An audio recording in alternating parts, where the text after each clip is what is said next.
စီဖောင်တစ်စောင်ရိုက်တဲ့အခါမှာဘယ်လိုအချက်လက်တွေပါမလဲဆိုတဲ့အကြောင်းအရာတွေကိုကျွန်တော်ပြောပြပေးသွားမှာဖြစ်ပါတယ်ဆိုတော့ကိုလိုတဲ့အချိန်မှာအမြဲပြန်ကြည့်လို့ရအောင်ဗီဒီယိုလေးကိုစေထားလိုက်ပါကျွန်တော်အခုဖော်ပြပေးမယ့်အချက်လက်တွေကတချို့အချက်လက်တွေကကိုမထည့်ခြင်းလည်းမထည့်လို့ရပါတယ်ကျွန်တော်ရိုးရိုးရှင်းရှင်းနဲ့ဆုံဆုံလင်းလင်းထည့်ထားပေးပါတယ်ဆိုတော့ကိုမလိုအပ်ဘူးမကြိုက်ဘူးထင်ရင်လည်းဖြုတ်လို့ရတယ်ကျွန်တော်တို့အားလုံးအတွက်စုံစုံလင်းလင်းထည့်ထားပေးတာပဲဖြစ်ပါတယ်တကယ်လို့မိတ်ဆွေကကုမ္ပဏီကြီးတွေရှောက်ရှင်နဲ့ရိုးရှင်းတဲ့ CV Founder ပို့ပြီးတော့ standard ရှိတဲ့ CV Founder design တွေကိုလိုချင်တယ်ဆိုရင် CV Founder design လိုအပ်တယ်ဆိုရင်လည်းကျွန်တော်ရှိမှာ CV Founder design တွေအပ်လို့ရတယ်ကျွန်တော်တစ်မျက်နှာကို9000ကနေပြီးတော့1000ကြာယူပါတယ်ပြောရမယ်ဆိုတော့ CV Founder တစ်စောင်ကို9000ကနေ1000ကြာယူပါတယ် CV Founder နှစ်မျက်နှာဆိုတော့1000ကျော်ယူပါတယ်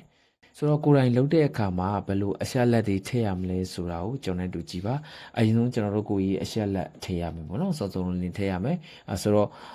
ကျွန်တော်ကနည်းနည်းမြင်မြင်လေးပြပြသွားပြီးမှဖြစ်တဲ့အတွက်ဗီဒီယိုလေးကိုစိတ်ထားရတော့အကောင်းဆုံးပေါ့နော်ဆိုတော့ဒီမှာဆက်သွယ်ရန်လိပ်စာတွေကျွန်တော်တို့ထည့်ရမယ်ပညာအရည်အချင်းကျွန်တော်တို့ထည့်ရမယ်ဆိုတော့ပညာရည်ရှင်းဆိုလဲဘယ်နှစ်ခုနှစ်ကဘွဲရတယ်ဘာညာထည့်ရေးနိုင်တော့ပိုကောင်းလဲ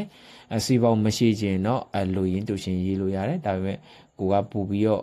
သိစေခြင်းနဲ့ဆိုတော့အချက်လက်ကိုပို့များအောင်ရေးလို့ရတယ်လုပ်ငန်းအတွေ့အကြုံ work experience အရေးကြီးရယ်မရှိရင်လည်းခေါင်းစဉ်တော့ထည့်ထားပေးရမယ်ကျွန်တော် plan ထားလို့ရတယ်work experience ဆိုတဲ့စာကြောင်းကိုကျွန်တော်ဖြုတ်ချပြလို့မရဘူးဟုတ်ပြီဆိုတော့ဒီမှာဆိုတက်မြောက်ကျွမ်းကျင်တဲ့ skill ကိုကဘာတနန်းတက်ထားလဲ computer basis လားဘာလဲဘာသာစကားလားတခြားကျွမ်းကျင်မှုရှိလားပေါ့နော်အဲ့ဒါကြီးထည့်ပေးရမယ်လူမှုဆက်ဆံရေးကောင်းမွန်နေဆိုလဲကောင်းမွန်နေမြန်မာလိုဆိုလဲမြန်မာလို English လိုဆိုလဲ English လိုဒီကျွန်တော်အခုပြထားတဲ့အကြောင်းအရာလေးတွေကိုမဖြစ်မနေပေါအောင်ရေးပြရမယ်ဒါတက်ရောက်ခဲ့ဘူးတဲ့ training တနန်းနေ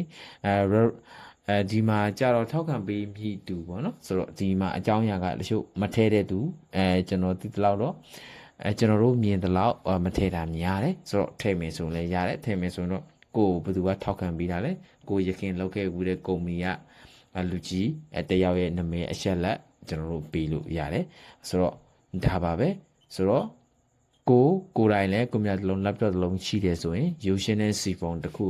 ကိုကိုယ်တိုင်ရိုက်ပြီးတော့ကိုယ်တိုင်တင်လို့ရတယ်တကယ်လို့အဲ့လိုမဟုတ်ဘူးပို့ပြီးတော့ standard ရှိ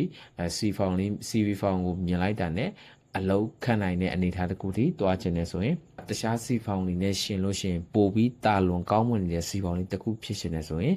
လိုချင်တယ်ဆိုရင်ကျွန်တော်ရှိကိုဆက်သွယ်လို့ရတယ်ကျွန်တော်ဖော်ပြထားတဲ့ Telegram မှာCV file လာပြီးတော့အပ်လို့ရပါတယ်Telegram မှာကတော့အဓိကကျွန်တော်ကွန်ပျူတာသင်တန်းအတွက်သင်တန်းလက်ခံတာဖြစ်တဲ့အတွက် auto reply တော့သင်တန်းလက်ခံတဲ့ reply ဖြစ်ပါလိမ့်မယ်ဒါပေမဲ့ကျွန်တော်ကိုလိုအပ်တဲ့အကြောင်းအရာပြောချင်တဲ့အကြောင်းအရာကိုပြောထားလို့ရတယ် reply ပြန်ပေးလိမ့်မယ်